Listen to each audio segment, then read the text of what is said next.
افغانستان کے طالبان رجیم نے T T P کے خلاف کارروائی سے انکار کر دیا ہے اور استنبول میں جو مذاکرات ہو رہے تھے وہ ناکام ہو گئے ہیں، اور اس پہ ہم آج وہاں سے انس ملک صاحب جو نمائندہ خصوصی ہیں ایشیا ون نیوز کے استنبول سے ہمیں وہ جوائن کریں گے اور ہم ان سے بات کریں گے اس پہ کہ وہاں پہ ہوا کیا ہے۔ لیکن اس سے پہلے میں آپ کو اپنی ٹاپ سٹوری آج کی اور آج کے پروگرام کا تعارف کروا دوں۔ ہماری آج کی ٹاپ سٹوری ہوگی حکومت کا مشن 27ویں آئینی ترمیم کامیاب۔ ہمیں جوائن کریں گے پاکستان مسلم لیگ نون کے رہنما، اور اس میں ہم آپ کو بتائیں گے کہ کیا کچھ ہوا پچھلے کچھ دنوں میں جو 27ویں ترمیم کی بات ہوئی، اور لگتا یہ تھا کہ یہ فوراً پہلے پاس ہو جائے گی، پھر لگا یہ ڈیلے ہو گئی ہے، لیکن آج اچانک پھر دوبارہ وفاقی کابینہ کی میٹنگ ہوئی اور اس پہ یہ اس کی منظوری دی گئی اور سینٹ میں پیش بھی کر دی گئی۔ اب سینٹ میں اس کے پیسج کا پروسیس شروع ہو چکا ہے، اس کے بعد یہ قومی اسمبلی میں جائے گی اور اس میں بہت اہم تبدیلیاں کی گئی ہیں، اس کے بارے میں بات کریں گے۔ اور ہمارا آج کا ہاٹ ایشو ہوگا پی ٹی آئی سسٹم میں واپسی کا موقع۔ علی محمد خان صاحب ہمارے ساتھ ہوں گے، رکن قومی اسمبلی ہیں، رہنما پاکستان تحریک انصاف۔ کیا 27ویں ترمیم کی حمایت کر کے پاکستان تحریک انصاف واپس سسٹم میں آ سکتی ہے یا نہیں؟ کیونکہ کچھ ایسی خبریں آئی ہیں کہ اگر لیڈر آف دی اپوزیشن قومی اسمبلی میں اور leader of the opposition senate میں ان کے عہدوں کا اعلان کر دیا جائے، جو محمود اچکزئی اور علامہ ناصر عباس کو نامینیٹ کیا ہے عمران خان صاحب نے، تو پھر شاید پی ٹی آئی 27ویں ترمیم کی مخالفت نہیں کرے گی اور آسانی سے پاس ہونے دے گی۔ لیکن اس میں کس حد تک سچائی ہے اس پہ بات کریں گے، اور ساتھ یہ کہ سہیل آفریدی نے جو ایک بہت ہی متنازع بیان دیا ہے جس سے وہ سخت تنقید کی زد میں آ گئے ہیں، اور لوگ سچ اور جھوٹ کا فیصلہ کرنا چاہ رہے ہیں، لوگ جاننا چاہ رہے ہیں سچ کیا ہے اور جھوٹ کیا ہے، اور اگر جھوٹ بولا تو اتنے حساس معاملے پہ صوبے کے چیف منسٹر نے جھوٹ کیوں بولا، اور اگر جھوٹ نہیں بولا تو انہوں نے ثبوت کیوں نہیں پیش کیا، اس پہ بھی بات کریں گے۔ اور آج کا ہمارا ایڈیٹوریل ہوگا پی آئی میں احتجاج کا سلسلہ پھر شروع ہو گیا ہے، جو جیسے پرائیویٹائزیشن کی بات شروع ہوتی ہے پی آئی اے میں تو کوئی نہ کوئی احتجاج شروع ہو جاتا ہے۔ اس دفعہ انجینئرز نے کیا ہے اور کہا یہ جا رہا ہے کہ یہ تاخیری حربہ ہے پرائیویٹائزیشن کے لیے۔ اب ہمیں جوائن کیا ہے انس استنبول سے، نمائندہ خصوصی ایشیا ون نیوز۔ انس السلام علیکم۔ میں آپ سے بات کا آغاز کرنے سے پہلے ایک ذبیح اللہ مجاہد جو سپوکس پرسن ہے طالبان رجیم کے، ان کی ایک بات یہاں پہ ناظرین کو بتانا چاہتا ہوں جو ہے مذاق خیز، لیکن کہنے میں کوئی حرج نہیں ہے کیونکہ اس سے پتہ چلتا ہے کہ کال و فیل میں کتنا تضاد ہے اس طالبان رجیم کی۔ وہ فرما رہے ہیں کہ the Muslim people of Pakistan are brothers of Afghans. ایک تو بہت شکریہ، انہوں نے ہمیں مسلمان مان لیا، کہہ دیا۔ دوسرا شکریہ ان کا کہ انہوں نے بردر کہا، اپنا بھائی کہا، اور اس پہ سوال یہ پیدا ہوتا ہے، اور انہوں نے کہا کہ Islamic Emirates wishes them well and hopes for peace and will cooperate with them within the limits of its responsibility and capabilities۔ اور ہمیں امن کا انہوں نے کہا کہ انہوں نے ایک دعا دی ہے کہ امن قائم رہے اور ہمارے لیے امن ہو، سلامتی ہو۔ بہت شکریہ آپ کا۔ نمبر 1 شکریہ آپ کا، آپ نے ہمیں مسلمان تسلیم کیا۔ نمبر 2 آپ نے ہمیں بھائی کہا۔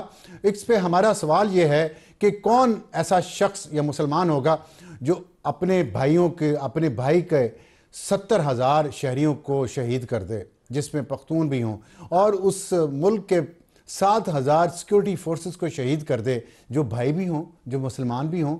یہ اتنا کال فیل میں تضاد کہاں سے آیا آپ کے اندر؟ کہاں سے کس طرح کر لیتے ہیں آپ؟ آج بھی باجوڑ میں حملہ ہوا ہے ٹی ٹی پی کی طرف سے، اور دوسری طرف آپ یہ اپنے لوگوں کو بیوقوف بنانے کے لیے اس طرح کی گفتگو کرتے ہیں۔ کچھ تو خدا کا خوف کریں، اگر انسانوں کی شرم نہیں کرنی تو خدا کا خوف تو کم کر لیں اس طرح کی باتیں کرنے سے پہلے، یا ثابت کریں کہ آپ بھی مسلمان ہیں اور آپ بھی بھائی ہیں اور برادران یوسف نہیں ہیں جو اپنے بھائی کو ایک اندھے کنویں میں پھینک کے ان کو مار کے اپنی طرف سے سمجھتے ہیں کہ ہم نے بڑا اچھا کام کیا، لیکن اللہ تعالیٰ تو دیکھتے ہیں نا سب کچھ۔ تو انس یہ بتائیے گا، یہ ہمارے جو ہمیں مسلمان بھی آج تو کہہ دیا، بھائی بھی کہہ دیا، اور دوسری طرف استنبول میں مذاکرات ختم ہو گئے ہیں، ٹی ٹی پی اپنی دہشت گردی کی کارروائیاں جاری رکھی ہوئی ہے، تو ہوا کیا ہے استنبول میں؟ بہت بہت شکریہ ابصار صاحب for having me on the show once again. دیکھیں، استنبول میں جو مذاکرات تھے وہ تقریباً 2 دن تک جاری رہے، 2 سے 3 دن تک یہ سلیٹ کیے گئے تھے جو کہ جاری رہنے تھے۔ ان کو تمام 4 وفود جو ہیں، پاکستان کا وفد، ترکیہ کا وفد، جو افغان طالبان کا وفد اور قطر کا وفد، ان کی نمائندگی ان کے انٹیلیجنس سربراہان کر رہے تھے۔ پاکستان کے انٹیلیجنس سربراہ پاکستان کے قومی سلامتی کے مشیر بھی ہیں، ساتھ رکنی وفد تھا، اور زیادہ تر جو بات چیت تھی وہ انڈائریکٹ بات چیت ہوئی۔ اب یہ انڈائریکٹ بات چیت کا سلسلہ کیوں ہوا؟ یہ انڈائریکٹ بات چیت کا سلسلہ اس لیے ہوا کہ دوحہ میں کا جو فارمیٹ تھا اس کو ریپیٹ کیا گیا. پہلا جو سیشن تھا وہ ہوسٹ کی جانب سے جو میزبان تھے انہوں نے اوپن کیا, انہوں نے اپنے کچھ اوپننگ کلمات کہے, اور اس کے بعد ترکیہ اور جو ثالثین ہیں قطر, وہ دونوں الگ الگ ملاقاتوں میں افغان طالبان کے ساتھ مصروف ہو گئے. پاکستان کے پاس سے ان کی تھوڑی سی بات چیت ہوئی, اور پاکستان کا ایک ہی کہنا تھا, ایک ہی کور مطالبہ تھا کہ جی جو کراس بارڈر ٹیررزم ہے, سرحد پار دہشت گردی, اس کو روکا جائے, اور اس کے لیے ہی وہ یہاں پر آئے ہیں, ریٹن گارنٹیز کے لیے آئے ہیں. پاکستان کو زیادہ نہیں چاہتا, جو انٹرنیشنل کمیونٹی کے ساتھ کمٹمنٹس کیے تھے اس کمٹمنٹ کو ابائڈ کریں. طالبان نے ایک بار پھر آئے شائی کی, کبھی وہ کہتے کہ جی وہ تیار ہیں کسی پروپوزل کے لیے, کسی پولیٹیکل ایگریمنٹ کے لیے, لیکن جب ان کو کہا جاتا کہ جی آپ ایگریمنٹ سامنے لے کے آئیں تو وہ ایگریمنٹ سامنے لے کو نہیں آتے. پھر کبھی وہ کہتے کہ جی ایک تیسرا ثالث کو اس میں انکلوڈ کر لیں, اور وہ ثالث ان کا ایسا رویہ کیوں ہے؟ جیسے میں نے ابھی ذبیح اللہ مجاہد کی بات کوٹ کی ہے, دوسری طرف ہم دیکھتے ہیں کہ وہاں گورنر بادغیس کا ڈپٹی گورنر کا بیٹا یہاں دہشت گردی کرتے ہوئے مارا جاتا ہے, اور اس کی لاش واپس بھیجی جاتی ہے, اور افغانستان کے شہریوں کی لاشیں یہاں سے واپس پاکستان نے کی ہیں. یہ وہاں سے بھیجا جاتا ہے, وہاں سے منسٹرز کئی بیان دے چکے ہیں جہاد پاکستان کے خلاف کرنا چاہیے. دوسری طرف ہمیں مسلم برادرز کہہ رہے ہیں, یہ مسلم برادرز کے خلاف جہاد کیسے ہو سکتا ہے؟ اور کیا یہ دوگلی پالیسیز قطر کو نظر نہیں آتی ہیں یا ترکیہ کو؟ دیکھیے سب کو یہ دوگلی پالیسی نظر آتی ہیں, اور یہاں تک کہ جب یہ چمن میں آپ نے دیکھا کہ ڈیورنگ دا ٹاکس شروع ہونے کے تقریباً 1 گھنٹے بعد ہی یہ خبر آئی کہ فائرنگ کا کوئی واقعہ ہوا ہے, تو تقریباً 20 منٹ تک یہ بات چیت کا عمل جو ہے وہ سسپینڈ رہا, 15 سے 20 منٹ تک, اور اس دوران دونوں سائڈز نے اس بات کو جانچنا چاہا کہ کہاں سے کیا مسئلہ ہوا, اور ایک مس انڈرسٹینڈنگ کا اس کو نتیجہ دیا گیا. معاملہ اس وقت خراب ہوا جب افغانستان کی سائڈ نے ایک پبلک اسٹیٹمنٹ ایشو کیا اس چیز کے برخلاف, جبکہ بات چیت آلریڈی اس کے اوپر جاری تھی. پہلی بات تو اس اسٹیٹمنٹ کے بعد ثالثین کی جانب سے افغانستان کو یہ بات باور کرائی گئی کہ آپ کو اپنی سیریسنس اور کمٹمنٹ ٹو دا ٹاکس, یہ دو چیزیں, دو لفظ استعمال کیے گئے دونوں ثالثین کی جانب سے, یہ دکھانی ہوگی, اور یہ ایسے تھیاٹرکس کے ساتھ آپ ٹاکس آگے نہیں چلا سکتے. تو افغانستان کا یہ پرائیویٹلی تو ان کا یہ ماننا ہے کہ جی جو باتیں وہ جہاد کے لیے اور دیگر اسٹیٹمنٹس دیتے ہیں وہ پولیٹیکل کنزمپشنز کے لیے دیتے ہیں, لیکن وہ پاکستان سے لڑنا نہیں چاہتے. لیکن یہ تو بہت بڑی منافقت ہے کہ آپ اسلام کا نام, جہاد کا نام استعمال کریں اپنے سیاسی فائدے کے لیے. یہ تو منافقت ہے, دوگلی بھی پالیسی بھی نہیں ہے. کیسے کر لیتے ہیں؟ یہ سنت رسول داڑھی رکھی ہوئی ہے, انہوں نے پگڑی باندھی ہوئی ہے, اسلام کا نام لیتے ہیں. اتنی منافقت کہ یہ آپ یہ کہہ رہے ہیں کہ پرائیویٹلی کہتے ہیں کہ ہم جہاد کا نام سیاست کے لیے لے رہے ہیں. بالکل پولیٹیکل سٹیٹمنٹس کی انہوں نے بات کی کہ پولیٹیکل کنزمپشن کے لیے کافی کچھ بیانات دیے جاتے ہیں, لیکن ہم نہیں, ان کا یہ دعویٰ تھا کہ وہ نہیں, لیکن ان کا یہ دعویٰ تھا کہ وہ نہیں چاہتے کہ کسی طرح کا,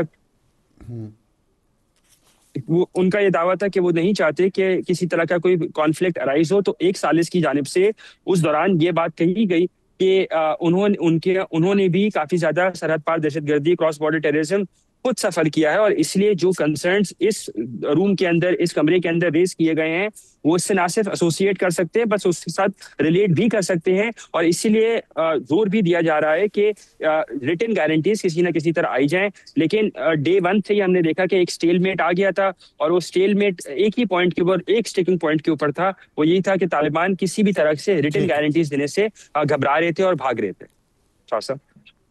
ٹھیک ہے, بہت شکریہ انس ملک صاحب. تو بات یہی ہوئی کہ دوگلی پالیسی ہے, ریٹن گارنٹی زبان سے پرائیویٹلی کہنا ہے کہ ہماری سیاسی بیان ہے, جو باہر ہم جہاد کی باتیں کرتے ہیں وہ تو بچوں کو بیوقوف بنا کے ہم نے ان کو خودکش بمبار بنانا ہے. اپنے بچے ہمارے قطر میں اسکولوں میں پڑھیں گے, استنبول میں پڑھیں گے یا UAE میں پڑھیں گے, لیکن غریب کے بچے نہیں پڑھیں گے, نہ غریب کی بچیاں پڑھیں گی, ہماری بچیاں بھی وہاں پہ پڑھیں گی. تو یہ ہے صورتحال اس وقت اس طالبان رجیم کی, اور یہ پاکستان کو اچھا اللہ تعالیٰ نے وقت دیا ہے.